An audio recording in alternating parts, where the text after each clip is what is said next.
ఆమెను పట్టుకొని ఎక్కడికి వచ్చారు? యేసుక్రీస్తు దగ్గరికి తీసుకొచ్చారు. ఆమెను పట్టుకొని యేసుక్రీస్తు వారి దగ్గరికి తీసుకొచ్చి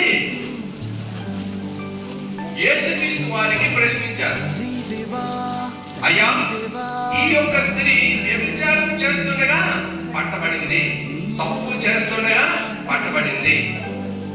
ఎక్కడ ఉన్నారా? తప్పు చేస్తుండగా పట్టబడింది.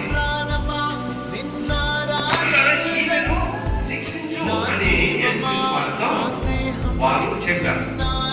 యేసుక్రీస్తు వారు ఏంటంటారంటే, నిజమే, మీరు ఎవరు పాపం చేయలేదో వారు ముందుగా శిక్షించండి అని చెప్పి తాను ఉంచుకున్నారు.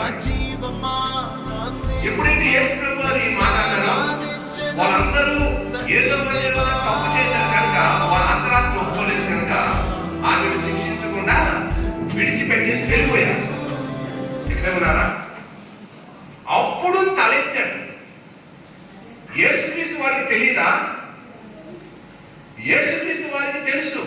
ఏమని తెలుసు అనంటే, ఈమె పాపం చేసిందన్న సంగతి యేసు ప్రభు వారికి తెలుసు. ఆమె చేస్తుండగా ఆయన కన్నులు ఆమెను చూశాను. మనం అనుకుంటాం పాస్టర్ లేరు, ఇంకెవరు లేరు, వాళ్ళు లేరు, వీళ్ళు లేరు అని తప్పు చేస్తూ ఉంటాం.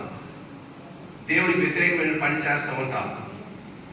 చేసేటప్పుడు ఎవ్వరు చూడలేదు అని మనం అనుకుంటాం. కానీ నేను చూడకపోయినా, పక్కవారు చూడకపోయినా, నీ భర్త చూడకపోయినా, నీ భార్య చూడకపోయినా, ఆ దేవుడు మాత్రము చూస్తూనే ఉంటాడు. ఆయన కన్నులు లోకమందంతటా సంచారము చేస్తా ఉంటాయి. హల్లెలూయా.